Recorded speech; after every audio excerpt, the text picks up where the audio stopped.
In this video, I'll walk you through how I manage research data as a data manager at a university. Whether you work in research, support academic projects, or just want to improve how you handle large datasets, this video will give you a complete, real-world workflow, along with the tools I use and best practices I follow. Data management in a university environment comes with a unique set of challenges. It's not just about collecting numbers or saving files. We often work with many departments, each using different formats, systems, or naming conventions. We deal with sensitive and personal data that must be handled under strict data protection rules like GDPR. There's also the pressure of keeping everything clean and organized for audits, grant reports, and long-term reproducibility.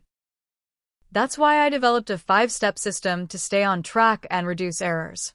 My workflow includes Step 1, data collection. Step 2, cleaning and validation. Step 3, storage and documentation. Step 4, sharing and access control. And Step 5, archiving and compliance. Let's dive into each step in more detail. Step 1 is data collection. In research, data can come from multiple sources, like online surveys through Google Forms, lab instruments, or manual spreadsheets. To make sure everything is standardized from the beginning, I use pre-made templates with fixed headers, drop-down lists, and consistent formats. For structured data, especially in clinical or academic studies, we sometimes use REDCap, which enforces data types and can generate exportable CSVs. The key here is, don't leave the format up to chance. A little structure in the beginning saves a lot of cleanup later.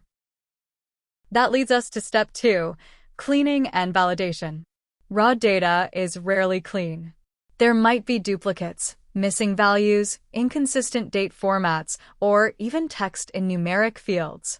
For this, I rely on OpenRefine for visual data cleanup and Python with pandas for repeatable scripts. For example, I'll often write a script to check that date fields are in a valid format and flag rows where required values are missing. I also standardize all column names, no more, final_version_3_reeled XLSX. Trust me, good cleaning sets the foundation for trustworthy analysis. Step 3 is storage and documentation. Once the data is clean, it needs to be stored in a secure, well-documented system. I use a simple but consistent folder structure, starting with the project name, then the year, and then the type of data like raw, cleaned, or final outputs. Every folder has a README file explaining what's inside. I also keep a metadata spreadsheet that describes each column in detail, its unit, type, how it was collected, and any transformations made. This may seem tedious, but when someone revisits the project a year later, that documentation is gold. For storage, we use secure institutional servers or cloud systems like Nextcloud. Then comes Step 4, sharing and access control. Data is rarely used by just one person. Whether you're collaborating across labs or working with external partners, it's important to manage access carefully. I use platforms like SharePoint or Nextcloud, and I apply role-based permissions. That means some users can only view, while others can edit or upload. For sensitive data, I lock access to authorized users only. We also track versions, so there's no confusion between a draft and the final dataset. Good access control protects both privacy and quality. Step 5 is archiving and compliance. When a project is completed, the data doesn't just disappear. We archive it properly. Each dataset gets a unique ID, and we store a frozen snapshot of the final, cleaned version along with the metadata and scripts used. This helps with reproducibility and compliance with funder requirements. I follow fair data principles, making the data findable, accessible, interoperable, and reusable. If the project allows, we also submit the data to trusted repositories like Zotero or Dataverse, depending on the field.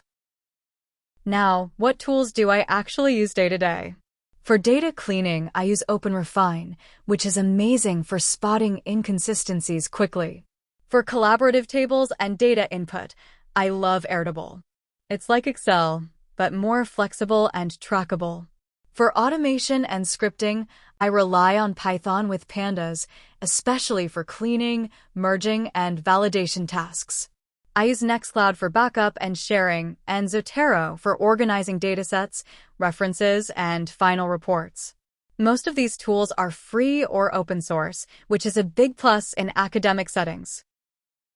To wrap it up, here are a few best practices that have helped me stay consistent. Use clear and consistent file names. For example, start all files with the project ID and a date. Automate any task you do more than twice, whether it's cleaning columns or checking for duplicates. Always include metadata and README files. And finally, involve your team early. Don't be the only person who understands your data system. Train your collaborators so they can use it effectively too. Thanks for watching.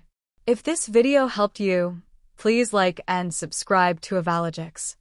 I'll be posting more practical videos on data workflows, automation, and tools for research and analysis.